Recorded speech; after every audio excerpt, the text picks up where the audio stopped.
Fala, ovelha santa de Jesus. Eu sou Regina Case e esse é o canal História e Teologia.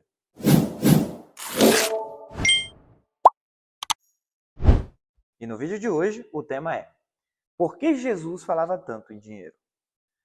Muita gente se surpreende quando descobre isso, porque Jesus falou mais sobre dinheiro do que sobre céu, inferno ou oração. E das parábolas registradas nos evangelhos, cerca de um terço envolve diretamente dinheiro, bens, dívidas, riqueza, pobreza, herança e administração de recursos. E isso levanta uma pergunta inevitável. Por que Jesus tocava tanto nesse assunto? Seria por ganância? Seria por controle? Ou existe algo muito mais profundo aqui? Existe um contexto que praticamente nunca é explicado. Jesus ele não falava de dinheiro no vácuo. Ele viveu numa sociedade marcada por desigualdade extrema, impostos abusivos, concentração de terras e exploração religiosa. A Palestina do século I, em seu contexto, estava sob o domínio romano. E havia três sistemas de cobrança ao mesmo tempo, que eram os impostos ao império, segundo, as taxas locais, e também o terceiro, tributos do templo.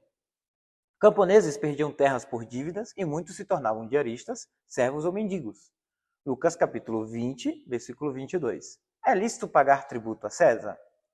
Essa não era uma pergunta teológica, era uma pergunta econômica, era sobrevivência. Quando Jesus fala de dinheiro, ele está falando de vida real. Ele não está falando de uma espiritualidade abstrata. Jesus usava moedas como exemplo. E ele menciona moedas concretas que todos ali conheciam.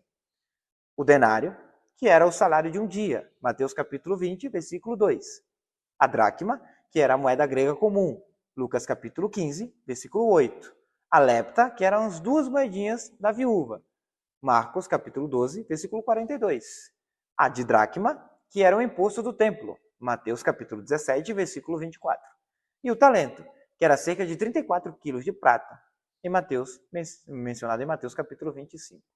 Cada moeda trazia a imagem de César, Mateus 22, 20. E de quem é esta imagem? Dinheiro era poder, poder político cunhado em metal. Era ideologia no bolso. Mas o dinheiro é o sinal do coração? Aqui está um ponto central. Jesus nunca tratou o dinheiro como algo neutro. Mateus 6, 21. Onde está o teu tesouro, aí também está o teu coração. No grego, tesouro é thesauros, lugar de acúmulo, depósito, cofre, centro de valor. Dinheiro, para Jesus, é um termômetro espiritual.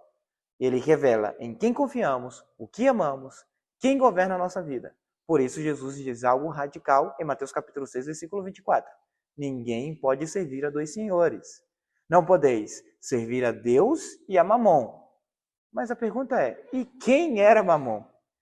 Jesus não está usando metáfora comum, ele está usando aqui um nome.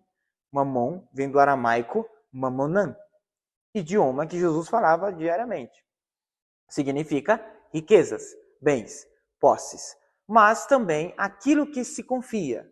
No mundo semítico, mamon não era o dinheiro, não era só o dinheiro, era um poder espiritual muito funcional.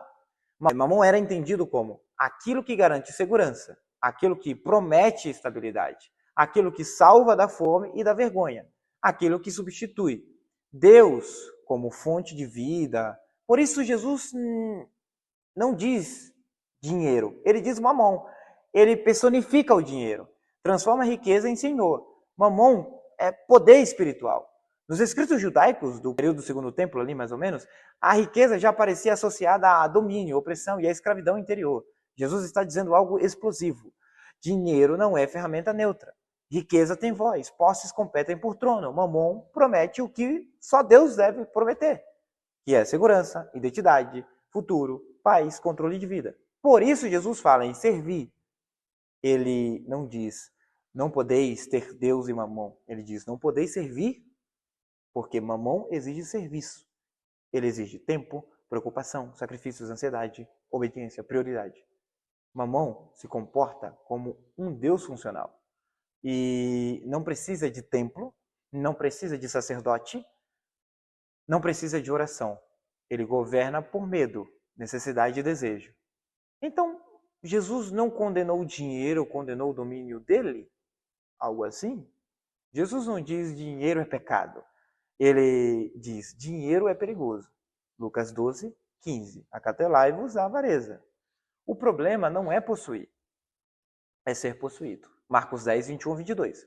O jovem rico não vai embora triste porque tinha dinheiro.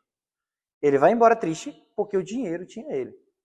Então, talentos, que é o que Jesus fala, denários, dracmas, dívidas, juros, heranças, credores, administradores. Mateus capítulo 18, versículo 23 a 35, fala sobre dívida. Lucas 16, 1 a 13, sistema econômico. Mateus 25, acúmulo e responsabilidade. Jesus revela o reino de Deus como um confronto a estruturas injustas. Mateus 21, 12 a 13. Jesus expulsou os cambistas do templo.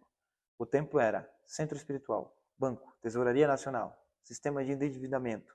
Jesus não ataca comércio, ele ataca a exploração em nome de Deus. E nós sabemos que o reino, ele reorganiza valores. Lucas capítulo 4, 18 e 19. Lucas capítulo 14, versículo 12 e 14. Atos 2, 44 e 45. O reino gera menos acúmulo, mais partilha, menos medo e mais o quê? Confiança. E por que isso ainda incomoda tanto? Porque dinheiro ainda é sagrado. Talvez mais que Deus. 1 Timóteo capítulo 6, versículo 10. O amor ao dinheiro é a raiz de todos os males. Jesus não pergunta quanto você tem. Ele pergunta quem manda. Lucas capítulo 16, versículo 11. Dinheiro revela-se vivendo pelo medo ou pela confiança. Jesus falava tanto em dinheiro porque dinheiro fala mais sobre nós. No reino de Deus, dinheiro não é senhor, é servo. E serviço é o que nós mais temos que fazer. Gostou do vídeo de hoje? Se inscreva no canal, ative o sininho, curta, compartilhe e comente. Você acha que hoje o dinheiro governa mais a fé ou a fé governa o dinheiro? Dê a sua opinião aí no espaço para comentário abaixo. Lehitraot e Shalom Aleichem.